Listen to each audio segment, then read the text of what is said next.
Amid the morning fog at a rural livestock market, a once majestic horse stands wounded and abandoned, catching the eye of a compassionate 7-year-old girl. The horse's spirit appears broken, its eyes devoid of hope as it endures ridicule and neglect. From passing traders, what unfolds next is an extraordinary tale of healing, courage, and a debt repaid in the most remarkable way imaginable. Before we jump back in, tell us where you're tuning in from, and if this story touches you, make sure you're subscribed, because tomorrow I've saved something extra special for you.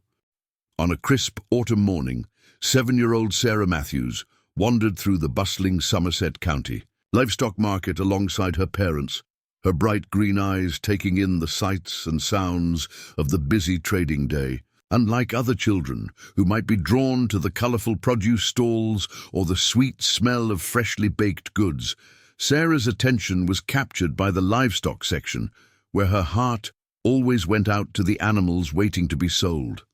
Her mother, Rebecca, a local veterinary nurse, and her father, Michael, a high school teacher, had always encouraged Sarah's natural empathy toward animals. They watched as their daughter's gaze suddenly fixed on something in the distance, her small feet stopping mid-step. Following her line of sight, they saw what had captured her attention: a copper-colored horse standing alone in a muddy corner of the market's holding area. "Mommy, look," Sarah whispered, her voice trembling with concern. The horse was clearly undernourished, its ribs visible beneath a dull coat that should have gleamed like burnished penny. A network of old scars crisscrossed its flanks, telling a silent story of past mistreatment. But what struck Sarah most were the horse's eyes, once proud eyes, now clouded with resignation and defeat. Rebecca placed a gentle hand on her daughter's shoulder, recognizing the familiar look of determination crossing Sarah's face. "Sweetheart, be careful," she cautioned, but Sarah was already moving forward, drawn by an inexplicable connection to the suffering animal. As they approached, they noticed the horse flinching at every loud noise from the market. A crude sign hung on the pen: "For sale, previous racing horse, best offer." The horse's head hung low, its once proud posture now a shadow of what it must have been during its racing days. "May I get closer?" Sarah asked her parents, her voice soft but determined. After a careful assessment of the situation, Rebecca nodded, keeping close to her daughter. Sarah approached slowly, her movements deliberate and gentle, just as she'd learned from helping at her mother's veterinary clinic. "Hello there," she cooed softly, stopping a few feet from the fence. The horse's ears twitched slightly, the first sign that it was aware of their presence. "My name is Sarah. You look so sad. But you're beautiful." The horse lifted its head slightly, something flickering in those defeated eyes.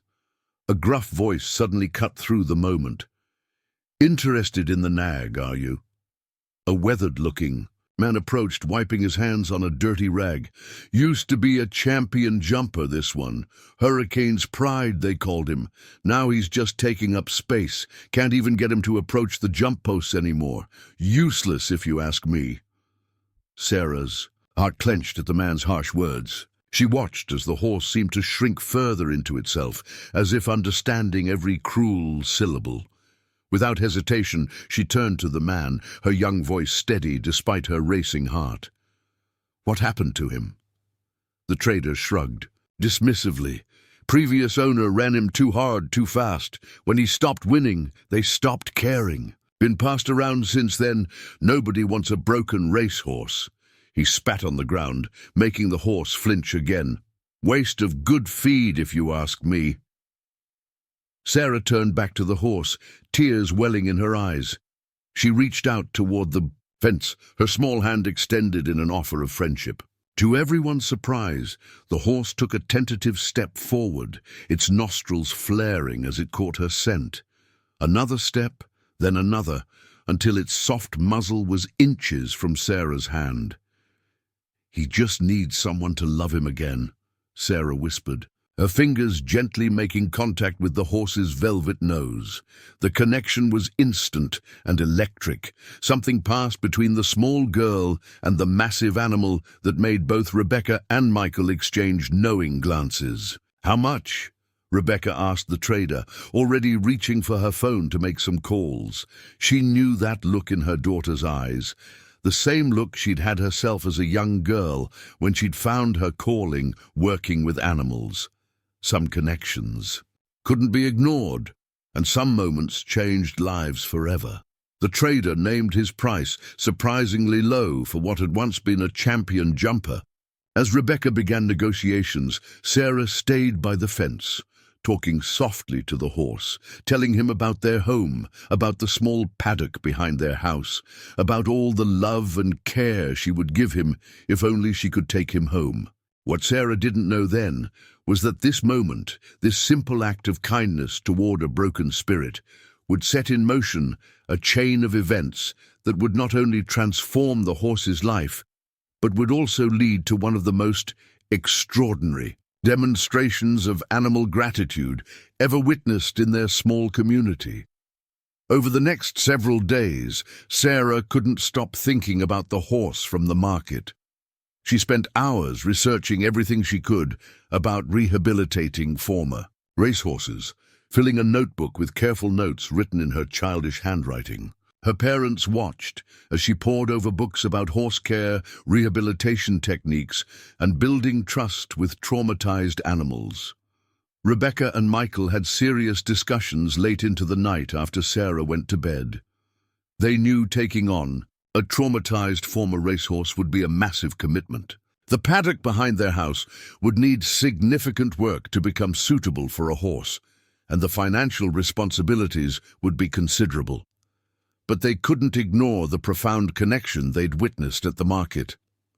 "She's never connected with an animal like that before," Rebecca mused, stirring her tea thoughtfully. "And I've never seen a horse respond to someone so quickly, especially one that's been through so much trauma." Michael nodded, running his fingers through his graying hair. "Do you think we can handle it? I mean, between your work at the clinic and my teaching schedule." "I've already talked to Dr. Thompson at the clinic," Rebecca replied. "She says we can use the stable facilities for initial rehabilitation if needed, and Sarah's old enough to help with basic care under supervision." After a week of careful consideration and preparation, they returned to the Somerset County Livestock Market. Sarah's heart was pounding as they approached the holding area, terrified that the horse might already be gone. But there he was, standing in the same muddy corner, looking even more defeated than before. The trader seemed surprised to see them again. "Still interested in this one, are you?" he asked, eyeing them suspiciously. "Had a few butchers interested, but couldn't get the price right." Sarah gasped at this information, instinctively moving closer to the fence. Rebecca stepped forward, her veterinary training evident in her professional demeanor. "We've come to make an offer," she stated firmly. "But first, we need to know his full history and see any documentation you have." The trader produced a worn folder containing the horse's racing documents. Hurricane's Pride, they learned, had been born into a prestigious racing stable in Kentucky. He'd shown early promise, winning several significant jumping competitions before a series of ownership changes led to his current state. As Rebecca reviewed the paperwork, Sarah approached the fence again. The horse seemed to remember her, taking a few tentative steps forward without prompting. "Hi again," she whispered, reaching out her hand. "I came back, just like I promised." The horse's ears pricked forward, and he stretched his neck to reach her hand. Sarah noticed how his eyes seemed a little less dull than before, as if her return had rekindled a tiny spark of hope. Michael watched the interaction while discussing terms with the trader. They eventually agreed on a price that, while modest, for a former champion, represented a significant investment for the Matthews family. But seeing Sarah's face light up as the trader handed over the ownership papers made it all worthwhile. "He's really ours now?" Sarah asked, her voice trembling with emotion. "We can take him home." Rebecca knelt beside her daughter, placing a hand on her shoulder. "Yes, sweetheart, but remember what we talked about. This is a big responsibility. He'll need lots of patience and care to trust again."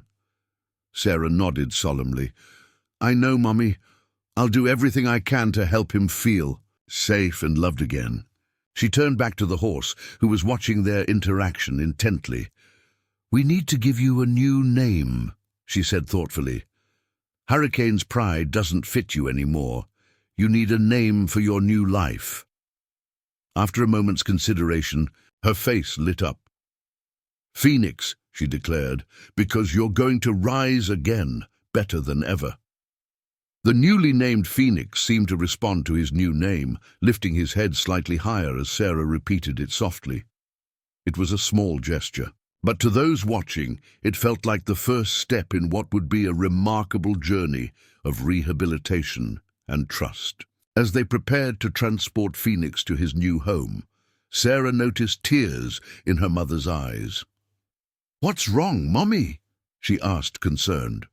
Rebecca smiled, wiping her eyes. "Nothing's wrong, sweetheart. Sometimes people cry when they're happy, too. I'm just proud of you for seeing what everyone else missed, that Phoenix deserved a second chance." Preparing and narrating this story took us a lot of time, so if you are enjoying it, subscribe to our channel. It means a lot to us. Now, back to the story. The journey home was tense. With Phoenix clearly nervous in the borrowed horse trailer, Sarah sat in the back seat of their car, watching the trailer through the rear window and singing softly, as if her voice could somehow reach him and provide comfort. What none of them realized then was that this was just the beginning of an extraordinary partnership that would challenge them all, test their dedication, and ultimately lead to a moment of such remarkable gratitude that it would leave their entire community in awe. Bringing Phoenix home proved to be far more challenging than any of them had anticipated. The initial journey had been just the beginning of what would become a testament to patience, determination, and the healing power of unconditional love. As they arrived at their modest countryside home on the outskirts of Somerset County, the real work began. The first challenge came when they tried to coax Phoenix out of the trailer. The horse, traumatized by years of mistreatment, refused to move. His entire body trembled, and his eyes rolled with fear at the unfamiliar surroundings. Sarah, despite her young age, seemed to instinctively understand his terror. "It's okay, Phoenix," she whispered, standing at a safe distance where he could see her. "This is your new home. No one will ever hurt you here." She began humming softly, the same gentle melody she'd sung during the car ride. To everyone's amazement, Phoenix's ears twitched forward at the sound of her voice, and his trembling gradually subsided. Rebecca, drawing on her veterinary experience, had already contacted several specialists who dealt with traumatized horses. Dr. Elena Martinez, a renowned equine behavioral expert, arrived the next day to assess Phoenix's condition and help develop a rehabilitation plan. "The physical wounds we can see are just the surface," Dr. Martinez explained as she observed Phoenix in his new paddock. "The emotional trauma runs much deeper. It will take time, consistency, and endless patience to help him trust again." She turned to Sarah, who hadn't left Phoenix's side since they'd finally managed to get him settled. "You, young lady, seem to have a special connection with him. That will be invaluable in his recovery." The first few weeks were filled with small victories and heartbreaking setbacks. Phoenix would allow Sarah to approach him, but he panicked if anyone else came too close. He refused to enter the stable they'd prepared, preferring to stand in the corner of the paddock, regardless of the weather. Even eating proved challenging. He would only take food if it was left on the ground and no one was watching. Sarah spent every moment she could with Phoenix.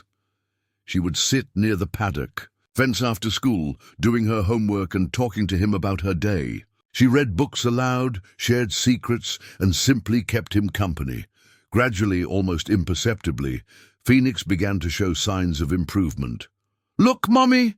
Sarah exclaimed one rainy afternoon, pointing excitedly through the kitchen window. Phoenix had finally ventured under the paddock shelter they'd built, seeking refuge from the downpour. It was a small step, but one that brought tears to Rebecca's eyes. The family had to adjust their entire routine around Phoenix's needs. Michael took on extra tutoring jobs to help cover the mounting expenses of specialized feed and veterinary care. Rebecca rearranged her clinic schedule to be home more often, monitoring Phoenix's progress and ensuring Sarah's safety during their interactions. One particular breakthrough came about 6 weeks after Phoenix's arrival. Sarah was sitting in her usual spot by the fence, reading Black Beauty aloud, a book she'd chosen specifically because she thought Phoenix might relate to its story. Without warning, Phoenix slowly walked over and lowered his head, gently, nuzzling her book. "He wants to see the pictures, Daddy," Sarah whispered excitedly, carefully holding up the book so Phoenix could see. The horse stayed there, his breath warm against Sarah's hair as she continued reading. It was the longest he'd voluntarily maintained contact with anyone since arriving. That evening, Dr. Martinez visited again for another assessment. His body language is already showing significant improvement, she noted, watching as Phoenix followed Sarah's movements with his eyes. But we need to start working on his physical rehabilitation soon. A horse of his breeding needs proper exercise and stimulation. The mention of exercise brought up another challenge they'd been avoiding. The trader's words about Phoenix's refusal to jump still haunted them. As a former champion jumper, this aversion spoke volumes about the trauma he'd endured. "We won't. Push him," Rebecca insisted firmly. "Sarah's connection with him is built on trust. We can't risk breaking that by moving too fast." Dr. Martinez agreed, but suggested they begin with basic groundwork exercises. She showed Sarah how to use gentle leading techniques, teaching Phoenix to follow basic commands while remaining calm and relaxed. To their surprise, Phoenix seemed to enjoy these sessions, especially when Sarah praised him lavishly for each small accomplishment. The local community began to take notice of their efforts. Neighbors who had initially been skeptical about having a traumatized racehorse nearby started offering help. Mr. Thompson, whose farm bordered their property, donated fresh hay. Mrs. Henderson, a retired riding instructor, volunteered to teach Sarah proper horse care techniques, but not everyone was supportive. Whispers circulated about the foolishness of letting a child work with such a dangerous animal.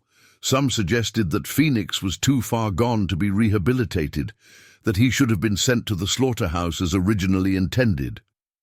Sarah remained undeterred by the negative comments. "They don't know you like I do," she would tell Phoenix during their daily reading sessions. "You're not broken, you're just waiting to shine again." What no one realized was how prophetic these words would prove to be, as Phoenix prepared to show everyone exactly what the unconditional love of a child could accomplish. As autumn turned to winter, the real challenges of rehabilitating Phoenix became increasingly apparent. The cold weather brought new complications, and Phoenix's traumatic past manifested in unexpected ways. Despite their preparations, the family discovered that the sound of rain on the metal stable roof would send him into a panic, suggesting previous confinement in harsh conditions. Sarah, showing wisdom beyond her years, began spending hours in the stable during clear weather, reading books and doing her homework there to help Phoenix associate it with calm and safety. She would bring her favorite stuffed animals, arranging them on a small bench her father had built, creating a cozy corner that somehow made the large space feel less intimidating to the traumatized horse. "See, Phoenix, Mr. Whiskers isn't scared." "Of the stable," she would say, holding up her well-loved stuffed cat. "And look, I brought my special blanket today. We can all be warm and safe together." Her innocent strategy proved surprisingly effective. Gradually, Phoenix began to enter the stable of his own accord, particularly when he heard Sarah's voice inside. Rebecca watched these interactions with a mixture of pride and professional interest. As a veterinary nurse, she'd seen many attempts at rehabilitating traumatized animals, but her daughter's intuitive approach was yielding remarkable results. She carefully documented Phoenix's progress, sharing her observations with Dr. Martinez during their weekly consultations. What Sarah's doing is actually a form of emotional conditioning, Dr. Martinez explained during one visit. She's creating positive associations that are slowly overwriting his traumatic memories. It's quite extraordinary to watch. The family's dedication to Phoenix's recovery meant sacrifices in other areas of their lives. Sarah missed several birthday parties because they coincided with Phoenix's feeding and exercise schedule. Michael postponed a teaching conference he'd been excited about, knowing Rebecca needed his help with the increasingly complex rehabilitation program. One particularly cold morning, they discovered Phoenix had developed a slight cough. Rebecca immediately recognized the potential seriousness of the situation, given his weakened state. The resulting veterinary bills strained their budget further, but watching Sarah sit beside Phoenix's stall for hours, singing softly as he recovered, made every penny seem worthwhile.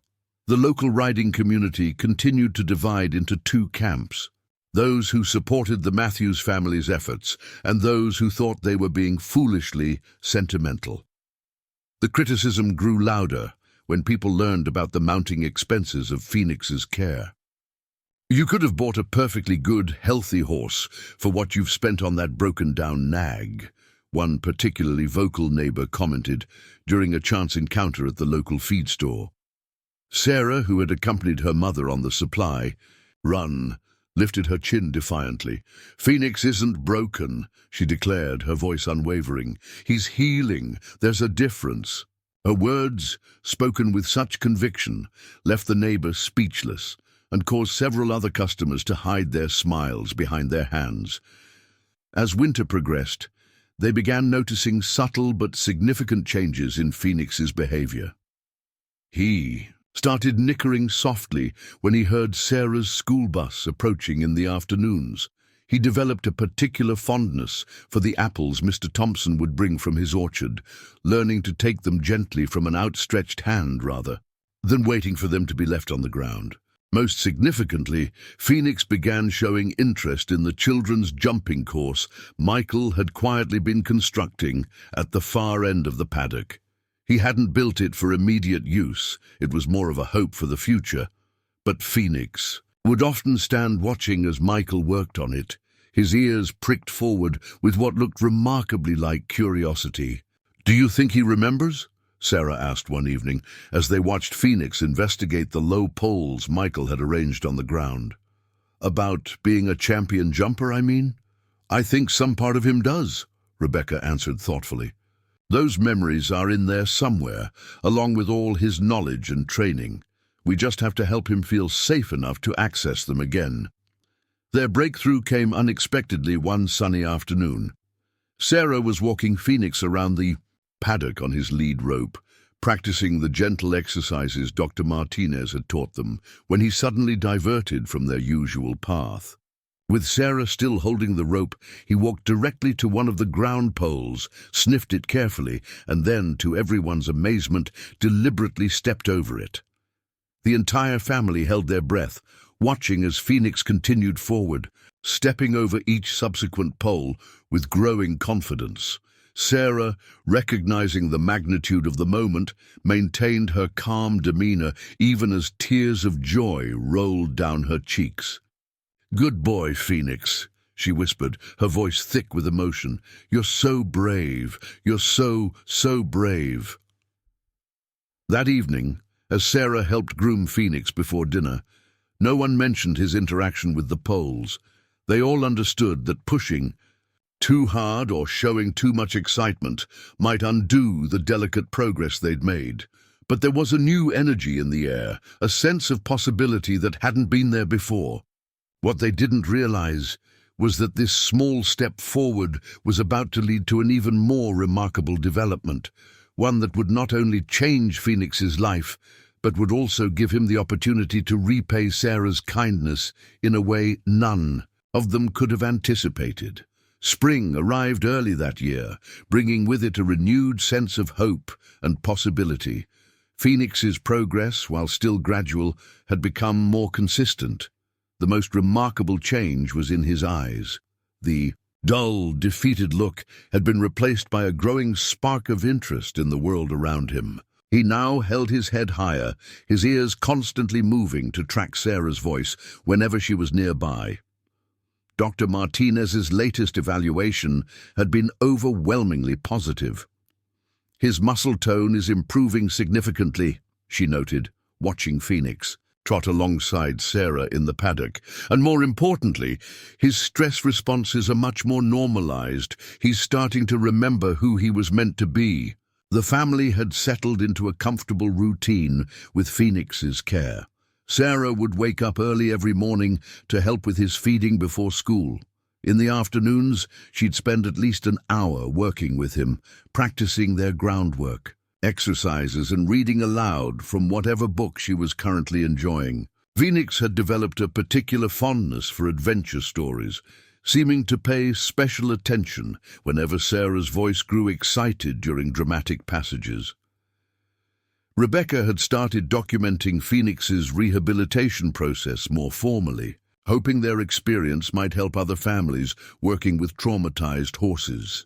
She captured videos of Sarah's interactions with Phoenix, noting how his body language had evolved from defensive and fearful to increasingly curious and engaged. "Watch this," Sarah called out one sunny afternoon as Rebecca was filming their session. She led Phoenix to the row of ground poles they'd been practicing with, but instead of walking him over them as usual, she stopped a few feet away. "Okay, Phoenix," she said softly, "show Mom what we've been practicing." To Rebecca's amazement, Phoenix gently tugged the lead rope from Sarah's hand and walked forward on his own, carefully stepping over each pole with precise movements that hinted at his show-jumping past. When he reached the end, he turned and looked back at them, nickering softly as if asking for approval. "We've been practicing this all week," Sarah explained proudly. "He started doing it by himself 3 days ago. I wanted it to be a surprise."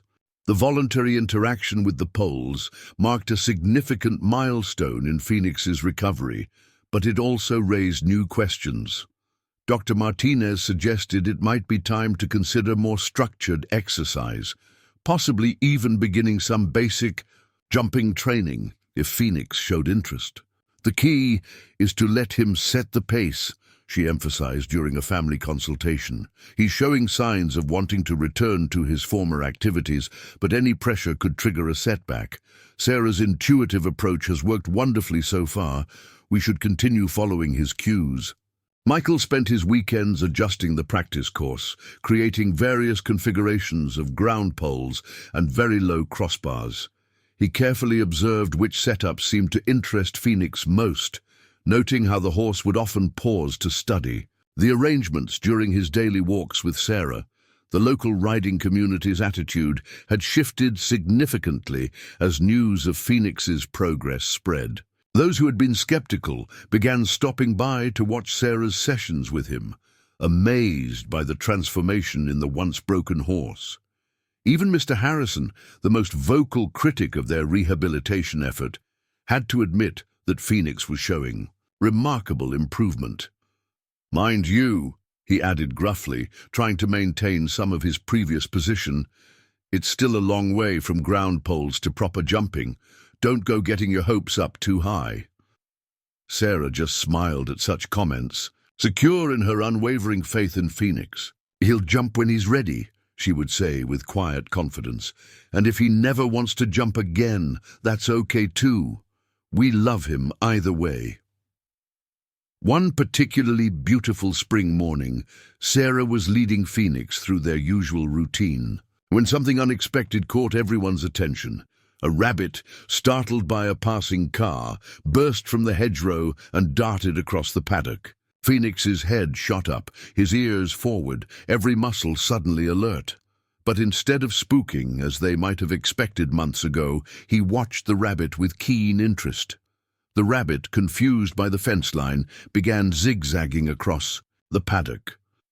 Phoenix followed its movement, his head bobbing slightly, showing the same focused attention he'd once given to jumping courses.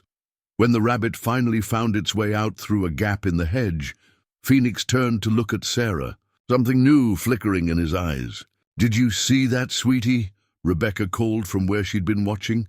"That's his tracking instinct coming back. It's what made him such a good jumper, being able to read and follow movement like that." Sarah nodded, her face glowing with excitement as she stroked Phoenix's neck. "You still have it all in there, don't you, boy?" she whispered. "All your special talents and memories, they were just hiding for a while." What happened next would become a defining moment in Phoenix's rehabilitation, a breakthrough that would prove to everyone that sometimes the greatest victories come not from pushing forward, but from having the patience to wait until someone is ready to soar again on their own terms. Following the rabbit incident, Sarah and Phoenix's daily sessions took on a new dimension.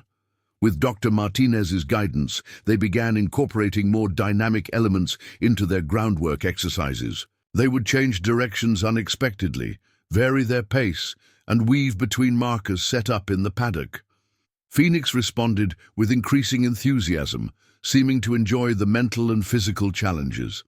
The family had also noticed another significant change in Phoenix's behavior. He had started showing protective instincts toward Sarah, positioning himself between her and any unfamiliar visitors to the farm. While this protectiveness never manifested aggressively, it was clear that the bond between the young girl and the horse had evolved into something extraordinary. "It's quite remarkable," Dr. Martinez commented during one of her regular visits. "He's not just accepting care anymore, he's actively giving care back." This level of emotional reciprocity is rare, especially in horses that have experienced severe trauma. One warm afternoon, while Sarah was practicing with Phoenix, an unexpected visitor arrived at the farm. A well-dressed woman introduced herself as Margaret Wellington, a representative from the Eastern Show jumping circuit. She explained that she'd heard about Phoenix's story through the local equestrian community and had come to see him for herself. "Hurricane's pride," she mused, watching Sarah and Phoenix work together. "I remember when he was competing, such a magnificent athlete. His disappearance from the circuit was quite mysterious at the time. Many of us wondered what had happened to him." Rebecca invited Miss Wellington to stay and observe their afternoon session, curious about her perspective on Phoenix's progress. As they watched, Sarah led Phoenix through their usual routine, unaware of the significance of their visitor.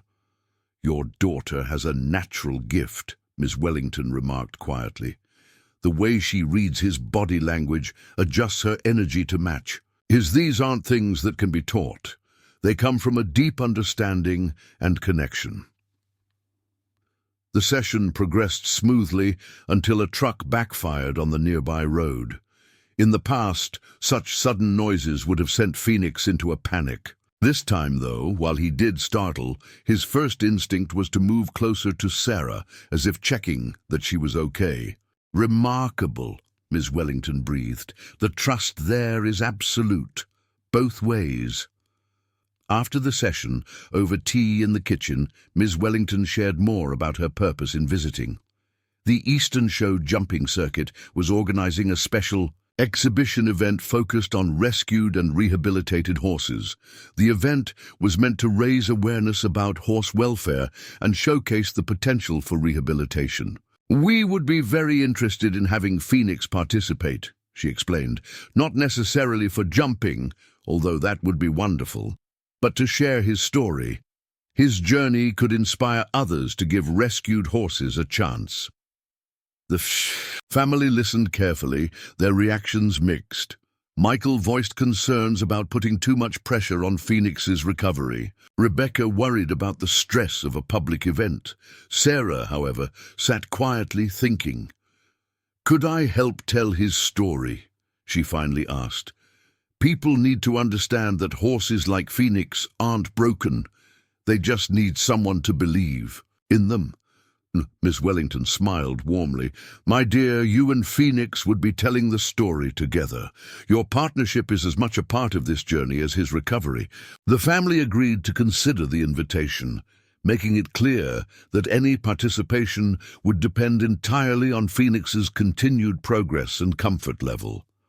Ms. Wellington left them with information about the event, scheduled for late summer, giving them several months to prepare if they chose to participate. That evening, as Sarah sat in her usual spot near Phoenix's stable, reading him the day's chapter from their current book, she noticed him watching her with particular intensity. She paused in her reading and met his gaze. "What do you think, Phoenix?" she asked softly. "Would you like to show everyone how special you are? It's okay if you're not ready. We have plenty of time." Phoenix nickered softly and stepped closer, gently nuzzling her book. It was a gesture that had become his way of encouraging her to continue reading, but tonight it seemed to carry additional meaning. A reminder that their journey together was about more than just rehabilitation. It was about trust, patience, and the remarkable healing power of unconditional love. What none of them could have predicted was how this simple invitation would set in motion a series of events that would not only test Phoenix's recovery, but would also give him an opportunity to prove, in the most dramatic way possible, just how far he had come from that broken spirit they'd found in the market. The decision to participate in the Eastern Show Jumping Circuit's exhibition event brought new energy to Phoenix's rehabilitation program. After careful consultation with Dr. Martinez, they developed a modified training schedule that would gradually prepare both Phoenix and Sarah for the increased activity level they might encounter at the event. "The key is maintaining the balance," Dr. Martinez emphasized during a planning session. "We want to build his confidence and stamina without pushing him beyond his emotional comfort zone." She had drawn up a detailed program that incorporated both physical conditioning and environmental desensitization exercises. Sarah took her role in Phoenix's preparation very seriously. She created a special notebook, carefully recording every detail of their training sessions, Phoenix's reactions, his energy levels, and any new developments. Rebecca couldn't help but smile at her daughter's methodical approach, recognizing the same attention to detail she herself used in her veterinary work. During one particularly memorable session, they discovered something unexpected about Phoenix's progress. Sarah was leading him through their usual routine when a school bus pulled up at the neighboring farm, its air brakes releasing with a loud hiss. In the past, such sounds had triggered Phoenix's anxiety, but this time he merely flicked his ears in acknowledgement before returning his attention to Sarah. "That's the first time he hasn't shown any stress response to the bus," Rebecca noted. Updating their progress log, his confidence is definitely growing.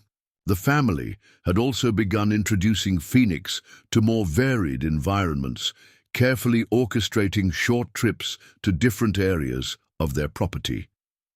They started with the small wooded area behind the paddock, where the dappled sunlight and rustling leaves created new sensory experiences for him to process. During one of these excursions, they witnessed another breakthrough.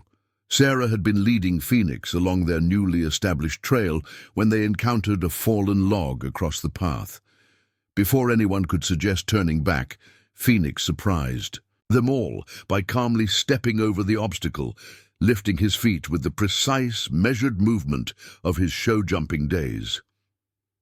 "Did you see that?" Sarah whispered excitedly, trying to contain her enthusiasm to avoid startling Phoenix. "He jumped it. Well, sort of jumped it, but he wasn't scared at all." This small success led to careful modifications in their training routine. Michael began incorporating natural obstacles into their walking paths, low logs, shallow ditches, and gentle slopes. Phoenix approached each new challenge with growing confidence, especially when Sarah walked beside him.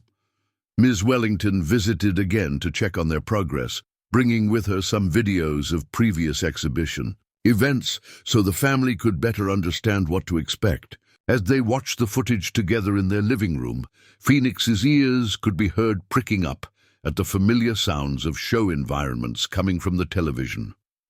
"That's a good sign," Ms. Wellington observed. "He's showing interest, rather than anxiety at the sounds.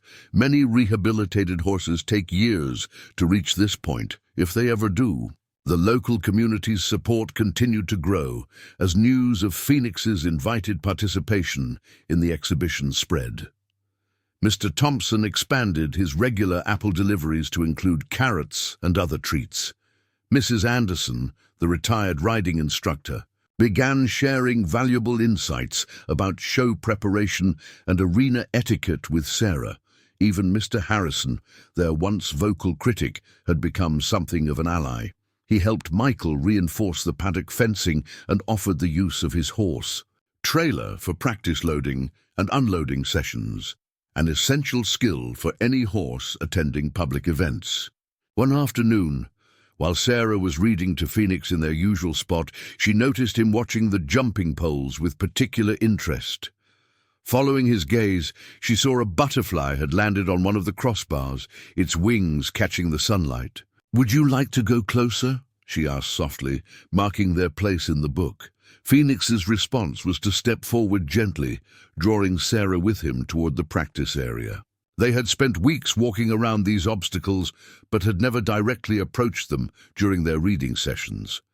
As they neared the poles, Phoenix's demeanor changed subtly. His neck arched slightly, and his steps became more measured, echoes of his show-ring past emerging in his bearing. Sarah held her breath, letting him guide their interaction, just as she had done since that first day at the market.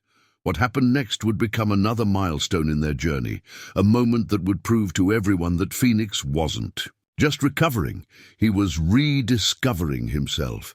But more importantly, it would show that the bond between a patient child and a traumatized horse could accomplish what force and pressure never could.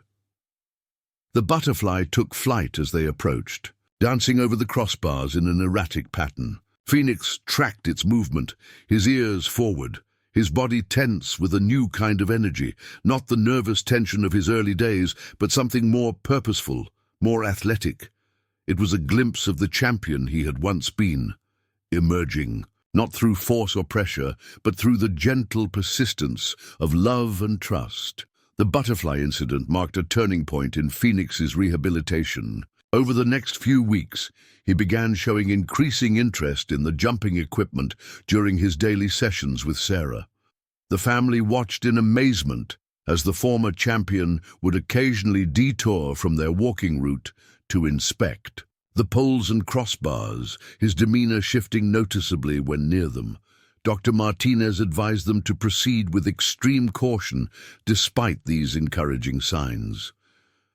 "What we're seeing is muscle memory combined with renewed confidence," she explained, during a progress evaluation. "But we need to be very careful not to push him. Let him continue to make these choices himself." Sarah took this guidance to heart, never directing Phoenix toward the jumping equipment during their sessions. Instead, she would let him choose their path, praising him warmly whenever he showed interest in the obstacles. Her patience was remarkable for someone so young, drawing admiration from everyone who observed their interactions. One particularly memorable morning, while Sarah was doing her homework on a bench near the practice area, Phoenix did something extraordinary. He walked away from his hay pile, approached the lowest crossbar, and after carefully studying it for several moments, stepped over it of his own accord. The movement was deliberate and controlled, reminiscent of his show-jumping days. "Mom! Dad!" Sarah called out excitedly, trying to keep her voice steady despite her enthusiasm. "Come look!" But walk slowly.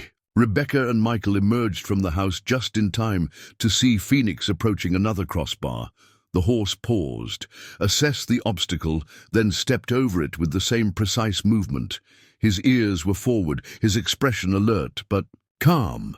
A far cry from the traumatized animal they'd brought home from the market.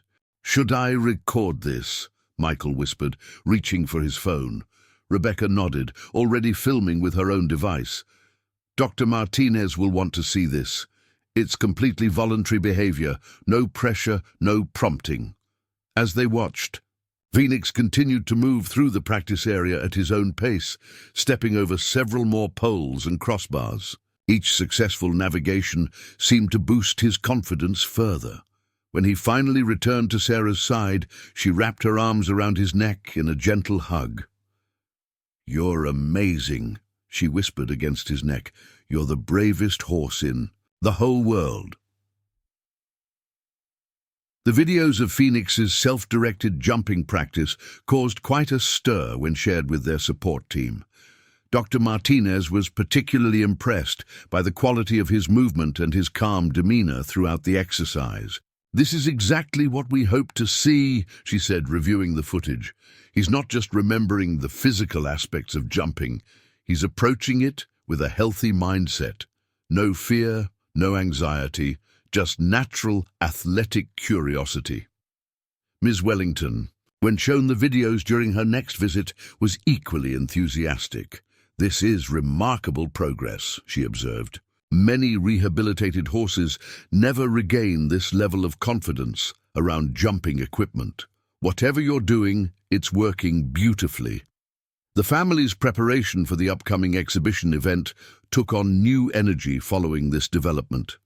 While they still had no intention of pushing Phoenix to jump during the exhibition, his voluntary interactions with the equipment suggested he might be ready for more structured groundwork exercises. Under Dr. Martinez's guidance, they began incorporating gentle pole work into their regular routine, but only when Phoenix showed interest. Sarah would walk beside him as he navigated the poles, her presence seeming to boost his confidence even further. The local riding community continued to rally around them. Mrs. Anderson helped Sarah practice her presentation skills for the exhibition, teaching her how to speak clearly and confidently while maintaining her connection with Phoenix. Mr. Thompson built additional jump standards that could be adjusted to various heights, though they kept everything at ground level for now. Even the weather seemed to cooperate with their preparation efforts. The mild spring days provided perfect conditions for working outdoors, and Phoenix's coat began to gleam with health, the dull, neglected appearance of his market days long gone. One afternoon, as Sarah and Phoenix were working near the practice area, they had an unexpected visitor. A local news reporter, having heard about their upcoming participation in the exhibition, had come to do a story on Phoenix's rehabilitation. "Would you mind telling us about your horse?" the reporter asked Sarah, keeping a respectful distance from Phoenix. Sarah glanced at her parents, who nodded encouragingly, then took a deep breath. "Phoenix isn't just my horse," she said, her voice clear and confident. "He's my best friend. When we found him at the market, people said he was broken, but he wasn't. He was just waiting for someone to believe in him." The reporter's story would later prove to be instrumental in spreading awareness about animal rehabilitation, but more importantly, it would set the stage for an even more remarkable chapter in Phoenix's journey, one that would prove that sometimes the greatest acts of courage come from those who have had to overcome their deepest fears. The local news story about Phoenix's rehabilitation journey spread quickly through the community and beyond. The reporter had captured something special in Sarah's simple, heartfelt description of her bond with Phoenix, and the piece resonated with viewers across the region. Soon, other media outlets began reaching out, wanting to cover the story of the rescued show jumper and the little girl who believed in him. "We need to be careful about all this attention," Rebecca cautioned during a family discussion. "Phoenix has come so far, but too much excitement could set back his progress. They decided to decline most interview requests, focusing instead on their preparation for the upcoming exhibition event. Dr. Martinez supported this decision, noting that Phoenix's comfort level with strangers, while greatly improved, still had its limits. "Let's keep his world relatively small and controlled for now," she advised. "The exhibition will be stimulating enough without adding extra stress beforehand." Sarah continued her daily sessions with Phoenix, their routine now including regular visits to the practice area where he had shown such interest in the jumping equipment. His voluntary interactions with the poles and crossbars became more frequent, and his movements grew increasingly confident and athletic. One particularly meaningful moment came during a quiet afternoon session. Sarah was sitting on her usual bench, reading aloud from The Black Stallion, a book she'd chosen because it reminded her of their own story of trust and friendship. Phoenix had been grazing nearby when something remarkable happened. A cluster of butterflies, attracted by the wildflowers growing near the practice area, began fluttering around the jumping poles. Phoenix lifted his head, watching them with intense interest. Then, to everyone's amazement, he broke into a gentle trot, moving through the practice area with a grace they hadn't seen before. "Mom! Dad!" Sarah called out softly, knowing they were nearby. "Look at his knees." Indeed, Phoenix was lifting his knees higher as he trotted, showing the form that had once made him a champion. He navigated the poles with precision, his movements becoming more animated with each pass. For a brief moment, they caught a glimpse of Hurricane's pride, the celebrated showjumper he had once been. The family held their breath, watching as Phoenix continued his voluntary exercise. When he finally returned to Sarah's side, his eyes were bright with a new kind of energy. She reached up to stroke his neck, noticing how his muscles felt different, more engaged, more powerful. "You remember, don't you?" she whispered. "You remember who you are." Dr. Martinez, when shown the videos of this session, was visibly moved. "This is more than just physical recovery," she explained. "What we're seeing is the restoration of his entire being, his confidence, his athletic identity, his joy in movement. It's extraordinary." The news of Phoenix's progress reached Ms. Wellington, who made an unexpected suggestion during her next visit. "The exhibition program includes a freestyle segment," she explained. "Participants can choose how to demonstrate their horse's rehabilitation journey. Given Phoenix's recent developments, perhaps you might consider incorporating some of his voluntary pole work." The family discussed this possibility carefully. They were adamant about not putting any pressure on Phoenix to perform, but his recent behavior suggested he might actually enjoy the opportunity to move freely through a pole pattern in the exhibition ring. "We could set it up just like at home," Sarah suggested thoughtfully. "The same distances between poles, the same heights. He could choose what he wants to do, just like he does here." Dr. Martinez helped them develop a plan that would maintain Phoenix's comfort level while allowing him to showcase his progress. They would recreate their home setup in the exhibition arena, complete with Sarah's reading bench and some of their usual equipment. The local community support intensified as the exhibition date drew nearer. Mr. Thompson began bringing his tractor near the practice area during Phoenix's sessions, helping him get used to the kind of machinery he might encounter at the event. Mrs. Anderson worked with Sarah on remaining calm and centered in busy environments, teaching her breathing exercises they could both use if things became overwhelming. Even Mr. Harrison contributed to their preparation efforts. Having witnessed Phoenix's transformation firsthand, he now regularly brought his grandchildren to watch the training sessions from a respectful distance, helping Phoenix become more comfortable with the presence of young spectators. What none of them realized was that all of this careful preparation, the gradual building of trust, the patient rehabilitation, the growing confidence, was about to become crucial in ways they couldn't have imagined. Phoenix's journey from broken show jumper to beloved family member had prepared him for something none of them could have anticipated, a moment that would prove that sometimes the greatest acts of courage come from the most unexpected sources. As the exhibition date drew closer, the Matthews family focused on preparing Phoenix for the various elements he might encounter at the event. They created simulation exercises that mimicked potential challenges, fluttering flags, using sheets on a clothesline, announcers' voices, playing recorded announcements through speakers, and the sounds of crowds, having small groups of neighbors gather to watch their practice sessions. Sarah remained remarkably attuned to Phoenix's reactions throughout all these preparations. She could detect the slightest tension in his body language and had developed an uncanny ability to anticipate when things might become overwhelming for him. During these moments, she would quietly guide him back to their safe space, the familiar reading bench where their journey had begun. "Your daughter has developed quite sophisticated horsemanship skills," Dr. Martinez commented to Rebecca during one of their final preparation sessions. "The way she reads and responds to Phoenix's subtle cues, that's something many adult riders never master." One afternoon, about 2 weeks before the exhibition, they decided to attempt a full dress rehearsal. Several neighbors had volunteered to act as spectators, and Mr. Thompson brought his tractor to simulate the kind of machinery Phoenix might encounter at the venue. They even borrowed a public address system from the local school to practice with announcement sounds. The practice session started smoothly.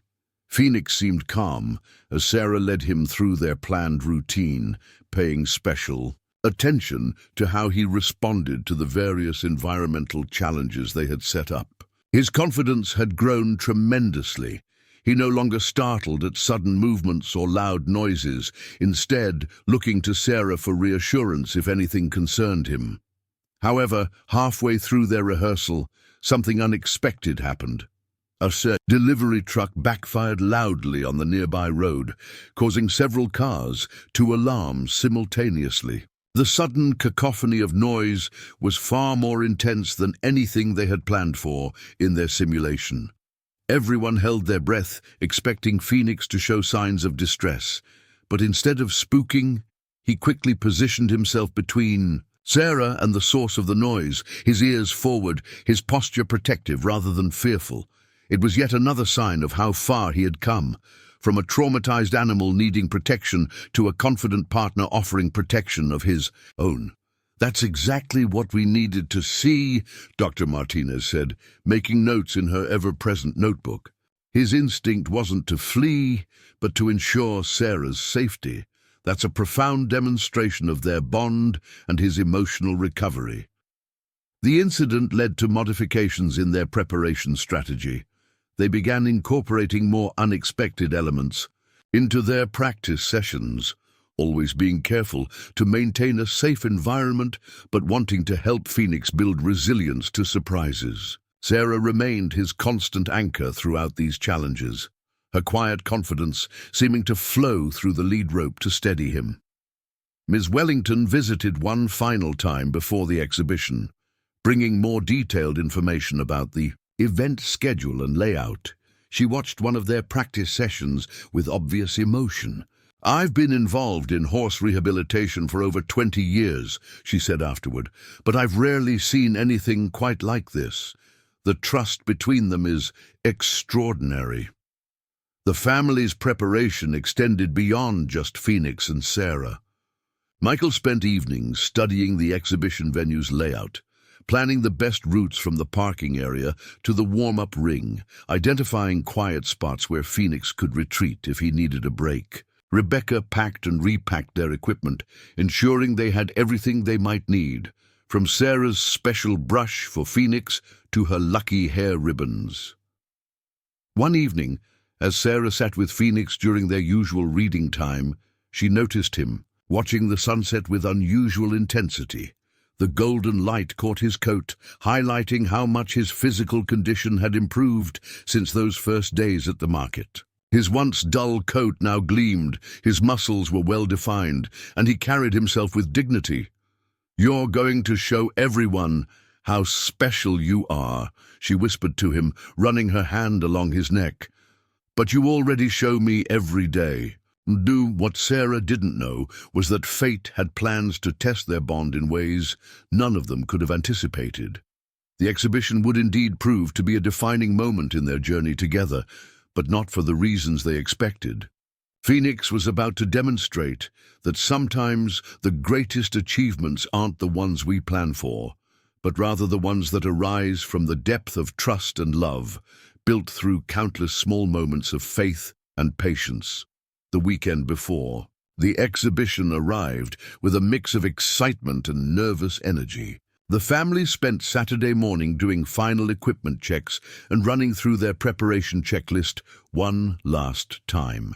None of them could have predicted that before the day was over, Phoenix would face a challenge far greater than any exhibition performance, a moment that would prove beyond doubt the extraordinary depth of his transformation. The family spent Saturday morning doing final equipment checks and running through their preparation checklist one last time. Sarah had laid out her exhibition outfit, a navy blue riding jacket that Mrs. Anderson had altered to fit her perfectly, crisp white jodhpurs, and gleaming black boots that she had polished until she could see her reflection in them. Everything has to be perfect, she explained to Phoenix as she showed him each item. We want everyone to see how amazing you are.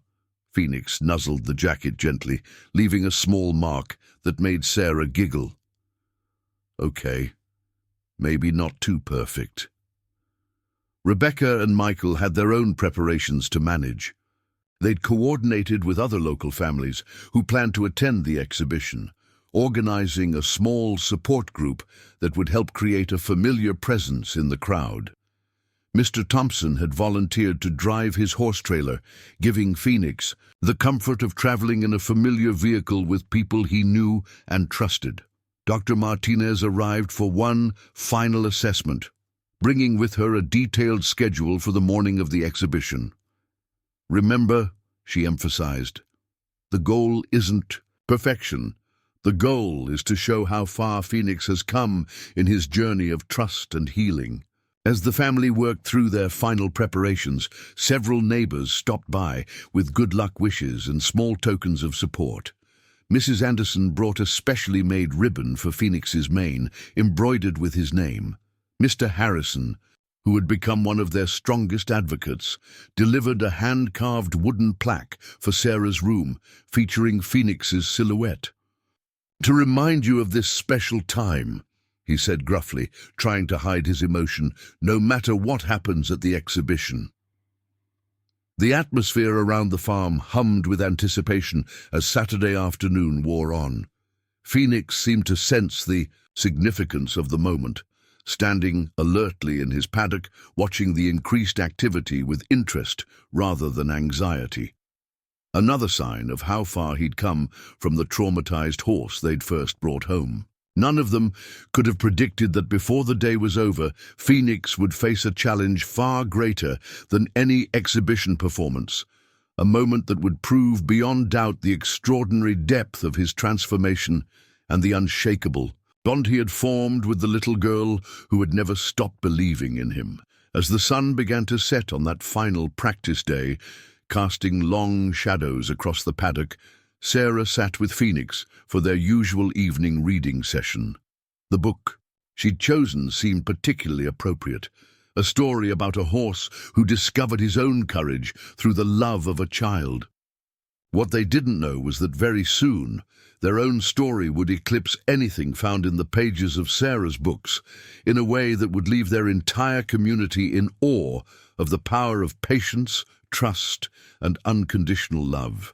The peaceful atmosphere of that Saturday afternoon was shattered by the sudden sound of emergency sirens in the distance. Several fire trucks roared past the farm, their lights flashing against the darkening sky. Phoenix, in a testament to his progress, merely lifted his head curiously at the noise, staying calm beside Sarah. The siren's destination became apparent as smoke began rising over the tree line. It was coming from the direction of the Andersons' farm, just half a mile down the road. Rebecca immediately called their neighbor, but there was no answer. The family watched anxiously as more emergency vehicles sped past their property. "Mrs. Anderson has horses," Sarah said worriedly, her hand resting on Phoenix's neck.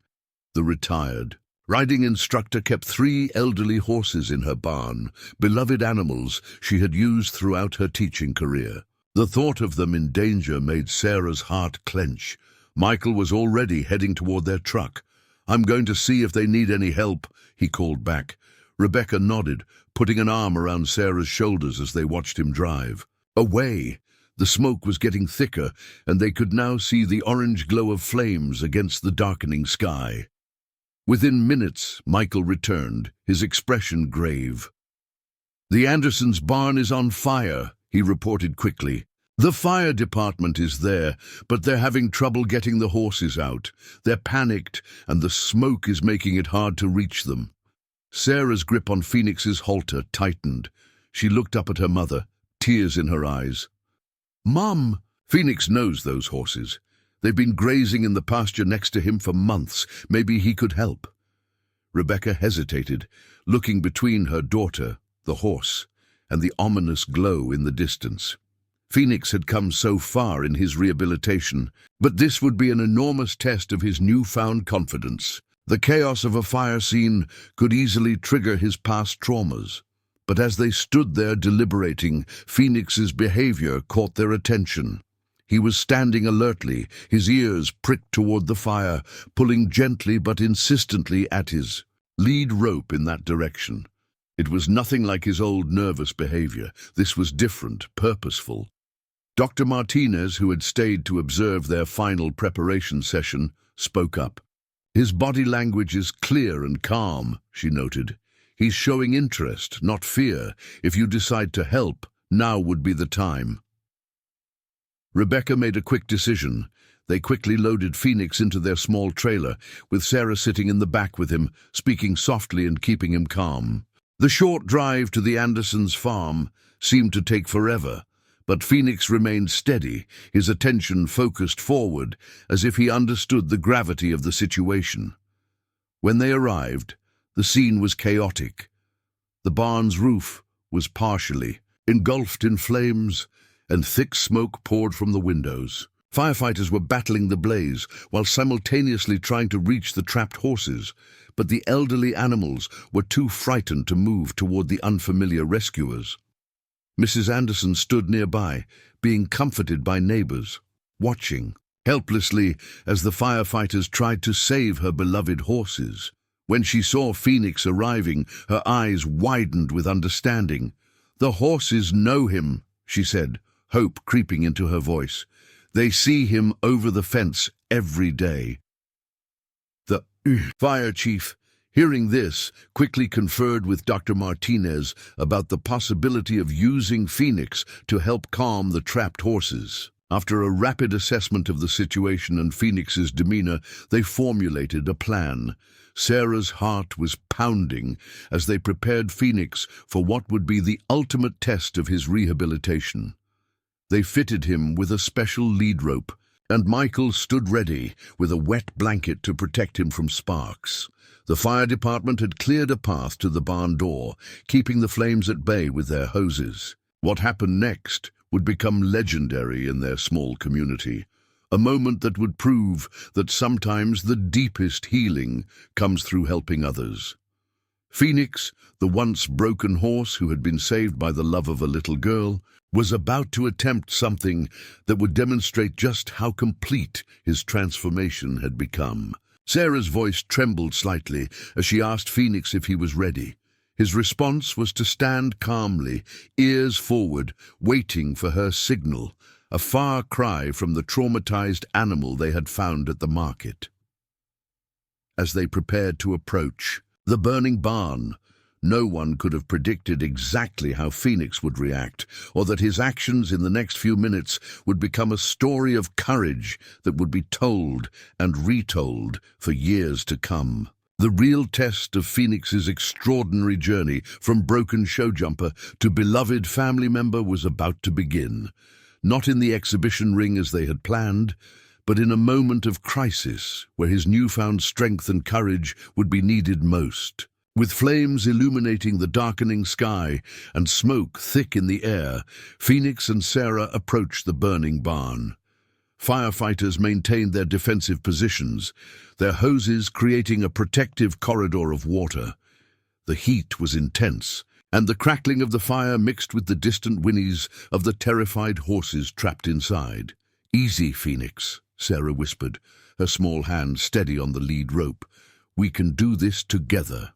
Despite the chaos around them, Phoenix remained remarkably calm, his ears focused forward on the sounds of the distressed horses. His rehabilitation had prepared him for stress, but nothing quite like this.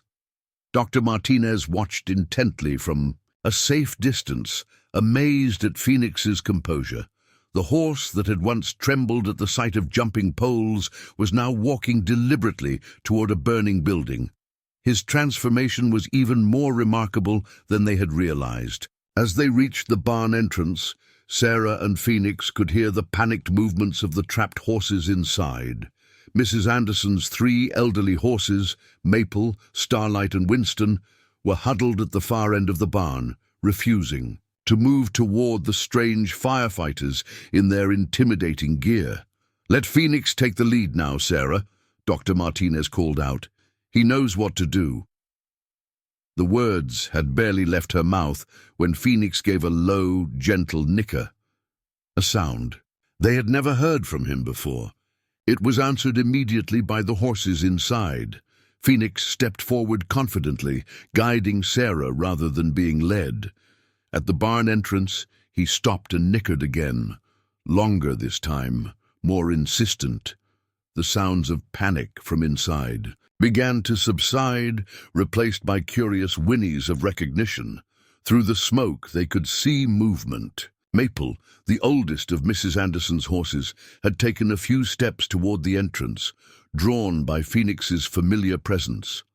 Sarah's heart pounded as she watched Phoenix communicate with the trapped horses in a way the human rescuers couldn't. "It's working," the fire chief said in amazement. "They're responding to him." He quickly dispatched firefighters to be ready to guide each horse to safety as they emerged. Phoenix continued his gentle calling, maintaining a calm demeanor that seemed to transfer to the frightened horses inside. Maple was the first to emerge, moving stiffly but steadily toward Phoenix. As she reached the entrance, Phoenix stepped slightly aside, creating a clear path to safety while maintaining visual contact with the remaining horses. Starlight followed shortly after, encouraged by Maple's successful exit and Phoenix's continued reassurance.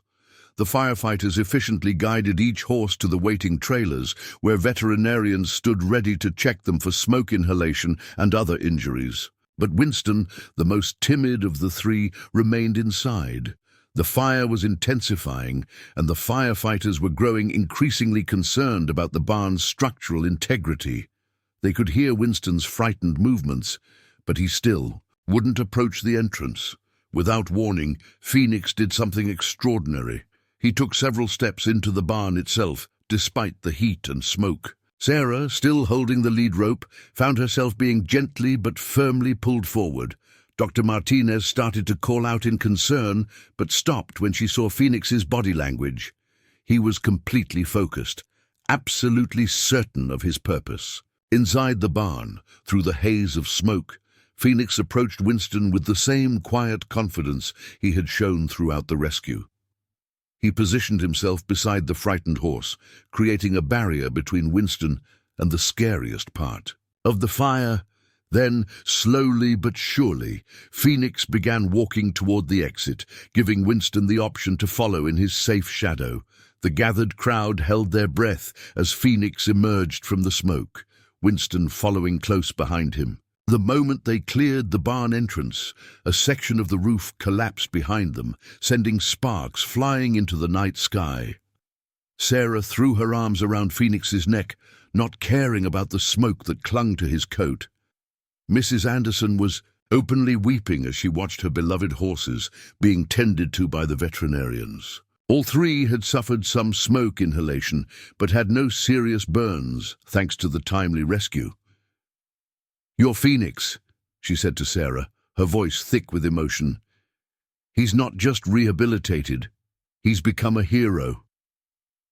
The fire chief approached them, shaking his head in amazement.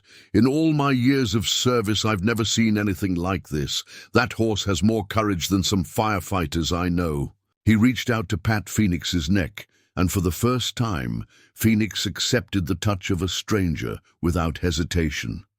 As the excitement began to die down and the fire department continued their work controlling the blaze, Dr. Martinez pulled Rebecca aside. "What we witnessed tonight goes beyond anything I could have hoped for in his rehabilitation," she said. "Phoenix didn't just overcome his own trauma. He used his experience to help others in distress. That's extraordinary." What none of them realized was that this incredible act of courage would have far-reaching consequences beyond just the rescue itself. Phoenix's actions that night would not only cement his place in their community, but would also lead to an unexpected turn of events that would change everything they thought they knew about his past. News of Phoenix's heroic rescue spread rapidly through the local community and beyond. The story was picked up by regional news outlets, and soon video footage, captured by onlookers at the fire, began circulating on social media. The quiet exhibition they had planned was suddenly overshadowed by Phoenix's newfound fame. "It's extraordinary," Ms. Wellington said during an urgent phone call the next morning. "The video of Phoenix leading those horses to safety has gone viral. People from all over the country are asking about him." She paused before adding, "including someone who might be able to shed light on his past." The mystery caller turned out to be David Harrison, not to be confused with their neighbor, Mr. Harrison, a former stable manager from Kentucky who had worked with Hurricane's Pride during his early show jumping career. He had recognized Phoenix immediately in the rescue footage. "I would know that horse anywhere," David explained when he contacted the family. "The way he moved, that distinctive star on his forehead, but most of all, it was his heart. He always had a special way with other horses, even as a young champion." David's revelation about Phoenix's early years filled in many missing pieces of the puzzle. Hurricane's Pride had been bred and trained at one of Kentucky's most prestigious stables, showing remarkable talent from an early age. What set him apart, however, wasn't just his athletic ability, but his unusual empathy toward other horses. "He would calm nervous horses in the training barn," David recalled. "Sometimes we'd put him in a stall next to a particularly anxious horse just because his presence had such a soothing effect. That's what made watching his disappearance from the circuit so heartbreaking." The full story of Phoenix's journey from celebrated show jumper to neglected market horse began to emerge. After his initial success, he had been sold to an ambitious owner who pushed him too hard, too fast. When Phoenix began showing signs of stress, rather than giving him time to recover, the owner had sold him quickly and quietly. They didn't want the reputation damage of having broken a champion, David explained, his voice thick with emotion. So they sold him through a series of dealers, each one caring less about his welfare than the last. By the time he reached that market where you found him, his papers had been lost or destroyed, and his identity was effectively erased. Sarah listened to these revelations about Phoenix's past with mixed emotions. While she was fascinated to learn about his early life, to her, he would always be the brave horse who had chosen to trust again, despite his trauma. "It doesn't matter what his name used to be," she declared firmly. "He's Phoenix now because he rose from his darkest times to become something even more special." The exhibition organizers, aware of the viral story and Phoenix's newly discovered history, approached the family with a modified proposal. Instead of their planned quiet demonstration, they wanted to feature Phoenix's journey as the centerpiece of the event, not just as a rehabilitation success story, but as a testament to the enduring spirit of horses and their capacity for healing. People need to hear this story, Ms. Wellington insisted. Not just about the fire rescue, but about the whole journey, from champion to survivor to hero. It could inspire so many others to give rescued horses a chance. The family discussed the proposal carefully, always keeping Phoenix's well-being at the forefront of their considerations. Dr. Martinez helped them evaluate whether the additional attention would be detrimental to his progress. What's remarkable, she observed during these discussions, is how centered Phoenix remains despite all the recent excitement. The fire rescue showed us that his healing isn't just complete, it's transformative. He's not just recovered, he's evolved into something extraordinary. Mrs. Anderson, still emotional from the rescue of her horses, offered her perspective as well. "That horse," she said, wiping away tears, "he's not just Sarah's miracle anymore. He belongs to all of us now, in a way. His story needs to be told." As they debated the best way forward, Phoenix himself seemed to provide an answer. Despite the increased activity around the farm, visitors hoping to meet the hero horse, reporters seeking interviews, well-wishers dropping off carrots and apples, he remained calm and confident, drawing strength from his bond with Sarah. What amazed everyone most was how Phoenix's protective instincts, so dramatically demonstrated during the fire, now extended beyond just Sarah.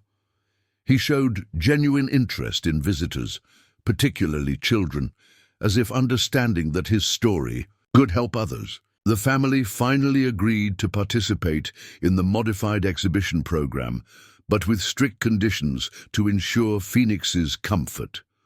What they didn't realize was that fate had one more surprising twist in store, a development that would bring Phoenix's journey full circle in the most unexpected way. The family finally agreed to participate in the modified exhibition program, but with strict conditions to ensure Phoenix's comfort.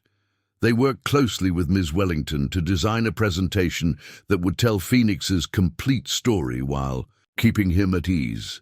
"We'll create a special demonstration area," Ms. Wellington explained, sketching out her vision. "Something that mirrors your home setup, with Sarah's reading bench and the familiar jumping poles. We want Phoenix to feel as comfortable as at home." The local community continued to rally around them in new ways. Mr. Thompson offered to transport his familiar jump standards to the exhibition grounds, ensuring Phoenix would have equipment he recognized. Mrs. Anderson, despite still dealing with the aftermath of the fire, insisted on helping Sarah prepare her presentation speech. "You tell them about the Phoenix I saw that night," she encouraged Sarah during their practice sessions. "The one who walked into fire to save my horses. That's the story they need to hear." As preparations for the modified exhibition continued, more pieces of Phoenix's past emerged. David Harrison had begun reaching out to his old contacts in the show jumping world, and photographs from Phoenix's early career started surfacing. In them, they could see the same gentle expression, the same willing spirit that had drawn Sarah to him at the market. What they didn't realize was that fate had one more surprising twist in store, a development that would bring Phoenix's journey full circle in the most unexpected and meaningful way. The viral spread of Phoenix's story had reached someone. From his past, someone whose arrival at the exhibition would trigger a series of events that would complete this extraordinary tale of redemption in a way none of them could have anticipated. The morning of the exhibition arrived crisp and clear, with a gentle breeze carrying the promise of a perfect day. The Matthews family had arrived early, wanting to give Phoenix plenty of time to acclimate to the new environment. Sarah walked beside the trailer as Michael carefully drove through the exhibition grounds, her presence helping to keep Phoenix calm during the journey. The organizers had outdone themselves in preparing for Phoenix's presentation. Just as promised, they had created a space that closely mimicked his home environment, complete with Sarah's reading bench and the familiar jumping equipment from their farm. Even the flower arrangements around the arena included the same wildflowers that grew near their paddock. "Everything looks perfect," Sarah whispered to Phoenix as they unloaded him from the trailer. The horse's ears flicked forward with interest as he surveyed his surroundings, showing none of the anxiety that had once plagued him in new environments. Dr. Martinez, who had arrived early to help with the transition, nodded approvingly at his composed demeanor. "He's not just tolerating this environment," she observed. "He's actively engaging with it. That's remarkable progress from the horse we first met at the market." As other participants and spectators began arriving, Phoenix remained steady, drawing confidence from Sarah's presence beside him. The story of his heroic rescue had drawn a larger crowd than usual for these exhibitions, and the stands were quickly filling with people eager to witness the transformed champion in person. Among the gathering crowd, Rebecca noticed an elderly gentleman who seemed particularly interested in Phoenix. He stood apart from the others, watching intently as Sarah and Phoenix walked the perimeter of their designated area. There was something in his expression, a mix of emotion and recognition, that caught her attention. Before she could point him out to Michael, Ms. Wellington approached with an unexpected announcement. "There's someone here you need to meet," she said, her voice carrying an unusual note of excitement. "He's come a very long way to see Phoenix." The elderly gentleman made his way toward them, moving slowly but purposefully.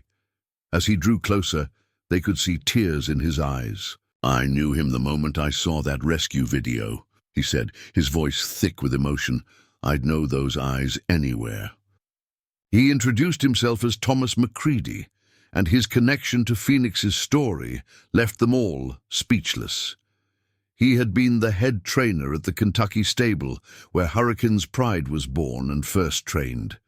More importantly, he had been the one who first recognized the young horse's extraordinary empathy with other animals. "We used to call him the horse whisperer's horse," Thomas explained, watching as Phoenix gently nuzzled Sarah's hair. "Even as a colt, he had this amazing ability to calm other horses. We'd never seen anything quite like it." Thomas went on to share stories about Phoenix's early years, tales of a young horse who seemed to understand his stable mates in a way that defied explanation. He described how Phoenix would stand for hours beside nervous horses, somehow communicating a sense of peace and safety to them. "When he disappeared from the circuit, it broke my heart," Thomas continued. "I tried to track him down, but the new owners had covered their tracks too well. I never stopped looking, though. Never stopped hoping I'd find him again."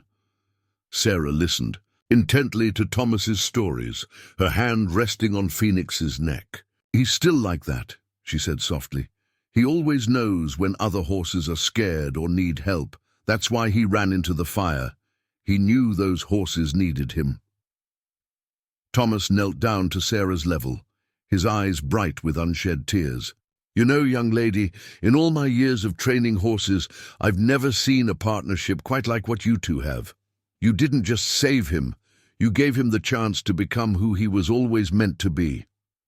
As the time for their presentation approached, the atmosphere in the exhibition grounds grew electric with anticipation. The story of Phoenix's journey, from celebrated champion to neglected market horse, from traumatized survivor to heroic rescuer, had captured everyone's imagination. What no one expected was how Phoenix would choose to demonstrate his transformation.